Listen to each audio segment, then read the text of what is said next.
utilization in our country.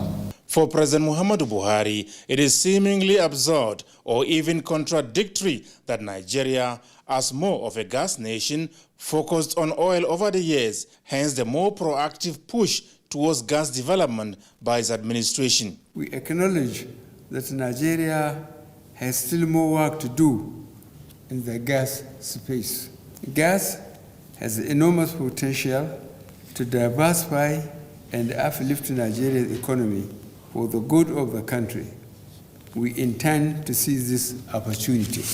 Our major objective for gas sector is to transform Nigeria into an industrialized nation with gas playing a major role through enhanced accelerated gas revolution. Already, he said, remarkable progress has been made towards achieving the objectives, including developing gas infrastructure, promoting domestic gas utilization, commencing the process of commercializing gas flares, development of industrial and transport gas markets, as well as increasing gas to power. Other policies and projects kick-started include the National Gas Expansion Program, Auto Gas Policy, and the construction of the Ajaokuta-Kaduna-Kano gas pipeline. Global developments have indeed presented us an opportunity. Gas will become the dominant fuel for generating power, not only across the world, but in Africa as well. The question now is, can we rise up to the challenge? The Ministry of Petroleum Resources and the NNPC are in various regards setting the pace. The president used the opportunity to appreciate Nigeria LNG for contributing about 1% to the nation's GDP, $114 billion in revenues, $9 billion in taxes, $18 billion in dividends to government, and $15 billion in feed gas purchase. There were goodwill messages from Secretaries General of the Organization of Petroleum Exporting Countries, OPEC, Gas Exporting Countries, International Energy Forum, as well as the Nigeria LNG. The conference is a prelude to the 4th edition of the International Petroleum Summit to be hosted by Nigeria later this year. From the State House, Adamu Sambu, NTA News. Away from gas development, President Muhammadu Buhari is again insisting that all citizens of the country have a stake in the Nigeria project and must play a part in not only its unity, peace and progress, but constantly keep faith with the promise of a greater nation. He said diversities in religion, culture and ethnicity, notwithstanding, Nigerians are better and stronger together. This was while participating virtually at this year's Bola Tinubu colloquium held in Kano. State House correspondent Adamu Sambo again reports. The colloquium 12 in the series had as its theme, Our Bond, Our Commonwealth, the imperative of national cohesion for growth and prosperity. President Muhammadu Buhari described it as a fitting reflection of the service that Asiwaju Bola Tinubu has given not only to Lagos, Nigeria, and indeed Africa, but also his continuing commitment and influence as one of the greatest pillars of the governing APC. Asiwaju is a known advocate of unity and cohesion in Nigeria. This has been a constant factor in his outstanding political career. I think the lessons of this colloquium are clear. Our very best course of conduct, whether as leaders and citizens, is to now ensure that justice and harmony reigns in Nigeria, to devote the resources of our country solely to its development and for the benefit of all our citizens, and in the process to ensure that every Nigerian feels comfortable in every part of Nigeria. The president said, despite occasional inter-ethnic tensions in Nigeria's national history, one thing is certain: the citizens are not only counting their blessings in Nigeria, but also seeing in them the crucial factor of peace and unity. I can also relate personally to the ideals of one Nigeria. As a military officer, I have served with great comrades from all the nooks and crannies of our country. I have seen over and over again that their goodness or failings do not depend on ethnicity or religion. I have also been opportune to serve in all parts of Nigeria, seeing firsthand the enticing possibilities of a strong, united nation. More importantly, I fought for the unity of Nigeria as well as the civil war. The peacekeeping, recovery, and reconstruction that followed could also not have succeeded under an atmosphere of inter-ethnic animosity. We must constantly keep faith with the promise of a greater Nigeria. Vice President Yemi Osinbajo, who also spoke at the event, poured encomiums on Asiwaju Bola Ahmed Tinubu for his statesmanship and selflessness in service to the nation and humanity. Because he is not afraid of having his ideas scrutinized, criticized by even his subordinates.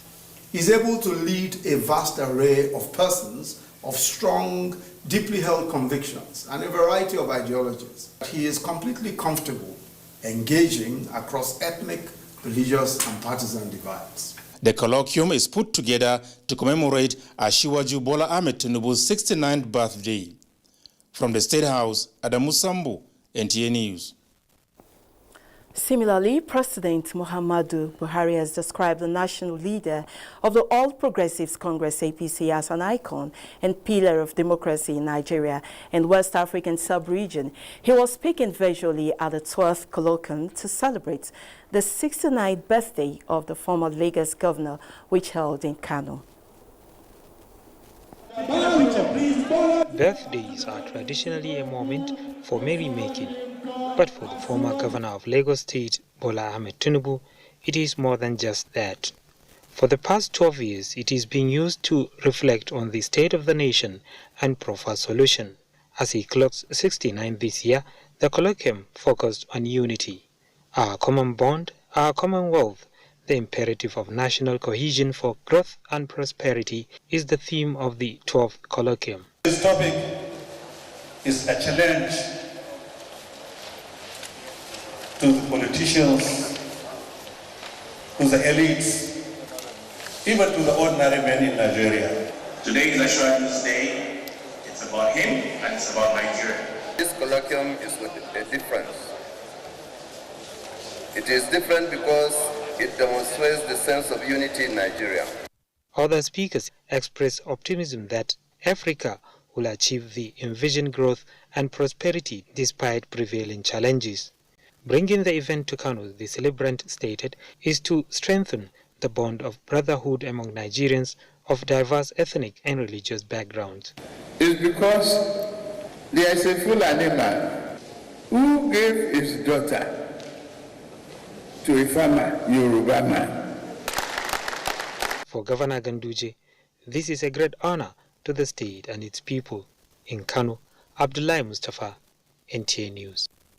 In the meantime, the federal government has launched 50 billion naira export expansion facility program EEFP grants management system and also flagged off the Export Development Fund for non-oil exports. Minister of Industry, Trade and Investment Niyi Adebayo says export growth is at the center of the ministry's strategy for diversifying Nigeria's sources of foreign exchange. Leah Katumba Batunde reports. I have a wife, I have kids, I have people that feed under me. If this company closed down, what are they going to do? Are we going to beg on the street?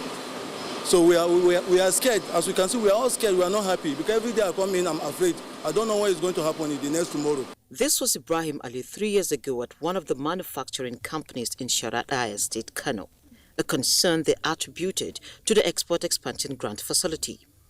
Many stages have been passed, and at 33.3%, there were concerns over the rising unemployment figures fueled by the coronavirus pandemic.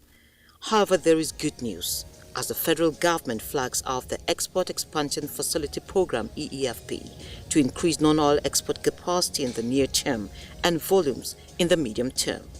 It will also provide economic incentives to ease the economic effects of COVID-19 on players in the export sector, fast-track the zero-oil plan to create jobs and further expand other avenues to earn foreign exchange in Nigeria other than crude oil.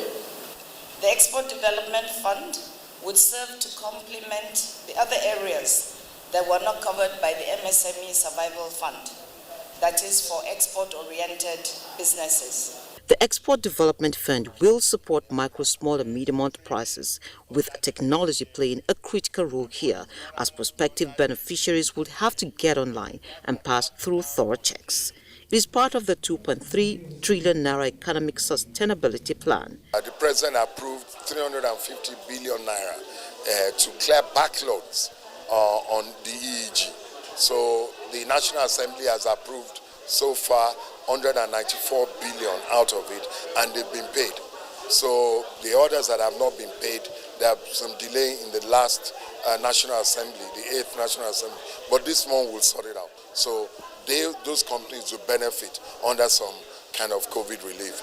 But the one we launched today is the export development. That's the incentive that we have not used at all. This post-shipment grant, government says, will be of immense support to factory workers like Ibrahim Ali as it works towards moving the economy from pandemic to prosperity. In Abuja, Leah Katungbaba today, NTA News.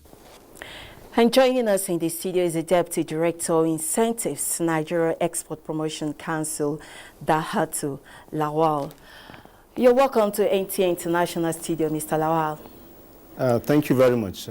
How does the portal for the Export Expansion Facility Program, EEFP, work, and how long will it last? Well, the portal actually works effectively. It was brought up actually to fast-track and facilitate the processing of applications from beneficiaries. The portal actually will work throughout the period of the implementation of the Export Expansion Facility, and will also continue to work even after the expiration of this particular project to handle our other activities within the council that are processed or handled by the council, especially the Export Expansion Grant, which is also another incentive that has been implemented by the Nigerian Export Promotion Council.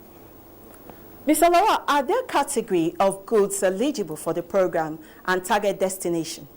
Well, basically, this particular incentive we're looking at actually focuses on the SMEs, and it's a pre-shipment incentive that targets all exporters, especially the SMEs, and potential exporters that are exporting eligible goods that are approved by the federal government for export. So any commodity that is non-oil falls within this category, and that is not banned or under the export prohibition list. So it covers virtually all non-oil export commodities except those that are under the export prohibition list.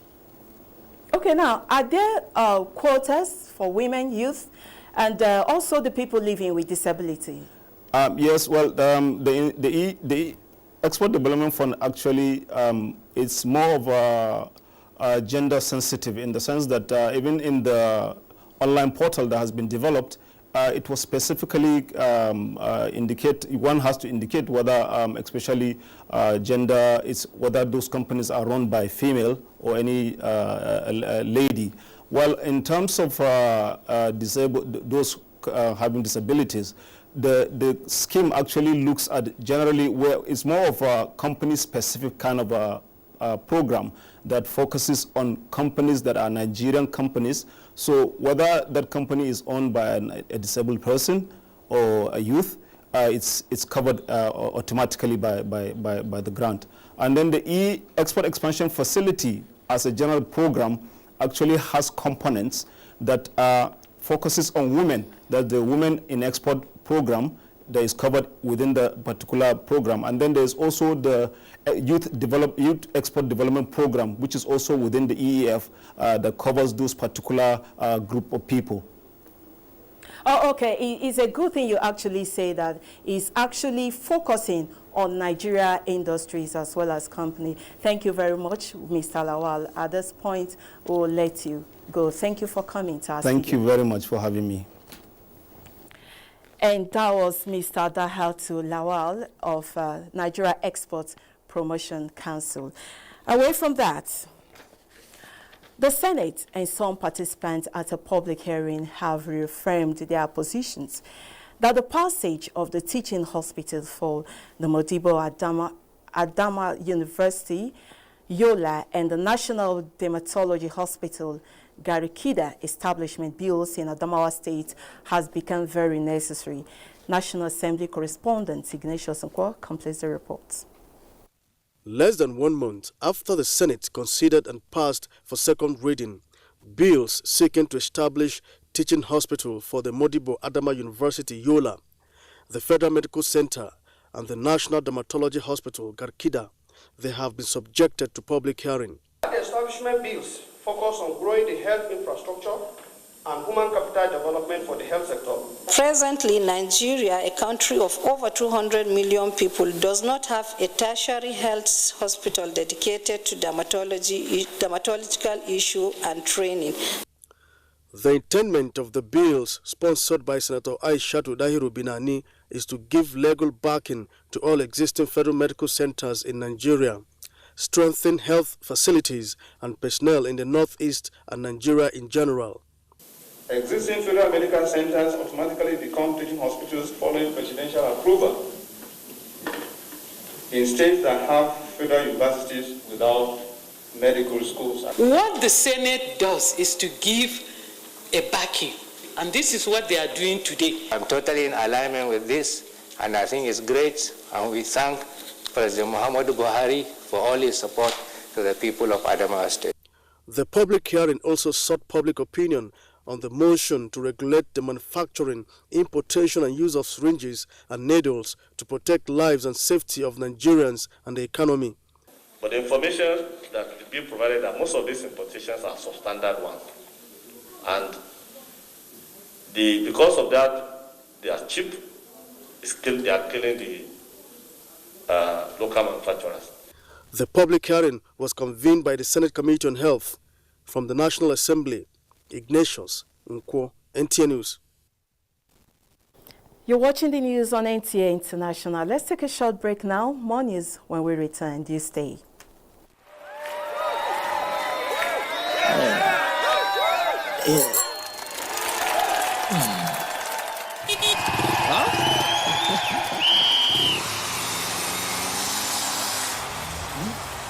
Latest entrant, latest technology. Welcome to Intel 4G LTE Advanced and experience super fast internet access today. Visit intel.com.ng or any of our stores in Lagos, Abuja, and Port Harcourt to get started. Intel. Live more. Glad to have you back. The Economic Community of West African States, ECOWAS, is continuing with a strategic consultative meeting on Vision 2050 in Abuja with a focus on eradicating poverty and promoting peace and prosperity in the West African region. Charles Alpha reports. Achievement of ECOWAS and the roadmap for the development of its Vision 2050, review of the first draft and popularization of the ECOWAS vision at the regional and subnational level were some of the areas of concern as it engages decentralized stakeholders comprising governors and mayors of cities on ECOWAS 2050 vision. Some of these issues that still need to be addressed in many countries are as follows. The clarification of the missions and roles of local actors, the effectiveness and efficiency of the functioning of local and regional administrations with regard to the transfer of authority and resources. The need for synergy and collaboration between the citizens and the ECOWAS Commission is crucial for our sub-regional development. Stakeholders believe the issue of poverty and underdevelopment among member states can be eradicated through synergy and identifying workable strategies to actualize its vision. We share the conviction with ECOWAS that now is the time to invest in the people, but also in the legal frameworks and institutions of the region. The stakeholders meeting presents an opportunity for members to speak on their aspirations and articulate priority issues targeted at improving the lives of its citizens at the grass level. In Abuja, Charles Alpha, NTA News. In other news, the decision by the federal government to rehabilitate the Port Harcourt Refinery must be commended and not criticized. National President of the Niger Delta Nonviolent Agitators Forum, Wisdom Ikule, gave the advice during a media briefing in Abuja. Mia Ogidi completes the story. Here lies the solution to the challenge of fuel supply in Nigeria. The Port Harcourt Refinery, not in the best of state, $1.5 billion from the federal coffers to rehabilitate it. Thanks to the President and the Minister of State for Petroleum Resources, Tinubu Silva. For the Niger Delta Nonviolent Agitators Forum, these and many more demonstrate the place of the Niger Delta in the agenda of the federal government. The huge investments Chief Tinubu Silva has attracted to the Niger Delta region, among which are the commencement of the Nigerian liquefied natural gas LNG Train 7 in the famous Bonny Island in Rivers State. The over $3,600,000 brass fertilizer and petrochemical, the Olebri Otabagi Oil and Gas Museum and Research Institute, all in Bayelsa State. Huge projects that will address unemployment and open up the economy of the region. But great synergy is expected. During politics, you can run under political parties. But after elections, all the parties come together to collectively develop the state. And that is why I am very happy with the synergy between Chief Tinubu Silva and our great leader and governor, Doye Diri. Good tidings beckons, and the youths must create ecosystem of peace for the projects to be actualized. Mia Ogede, NTA News. In the meantime, Information and Culture Minister Lai Mohammed has described as imperative the Nasarawa State government effort in opening the state to global tourism. Lai Mohammed stated this when he took an inspection tour of the ongoing work at the Lafia Airport. Anthony Fossen reports. The concept of the project was for Nasarawa State to have a cargo airport, as explained by the state's Commissioner for Works. Because of the predominantly agricultural nature of the economy of Nasarawa State and the solid mineral endowment that Nasarawa State has. Presently at 85% completion, Information and Culture Minister Lai Mohammed says the Nasarawa State government has justified every investment being made to promote tourism. An airport is very critical, not just but to the economic development of a place. So investing in this airport, I think it was a very wise move by the government and people of Nasarawa State. He called on other states with such potentials to emulate the Nasarawa State efforts. Because you all know how critical an airport is to tourism development. With few months to be completed for inauguration, having had its maiden flight in May 2019, the state deputy governor says plans are underway to increase the 2.2-kilometer runway to 2.5 kilometers for the airport to be multipurpose. Believing that they're going to add value to governance and to the economy of the citizens of the state. And the airport is one of those priority areas that we thought we should complete. And you know, building an airport is quite expensive and it's costing us quite some money. But we thank God that we are continuing with it. And like the commissioner mentioned, hopefully in the next few months we'll have the control cabin brought in and installed. And once that is done and the other aeronautical devices are put in place, we shall have this airport kicking before the year runs out.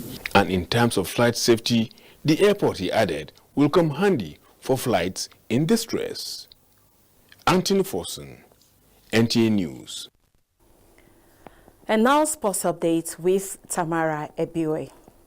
Sports update. AFCON-bound Super Eagles are set to round off their qualification series of the most prestigious tournament on the continent when they take on Lesotho on Tuesday in Lagos. The Super Eagles play in Surulere for the first time in 20 years with a matchday 6 encounter against the Crocodiles after a 1-0 victory over Benin Republic in Porto Novo sealed their qualification for Cameroon in 2022. Away from the Super Eagles, the finals of the National Principals Cup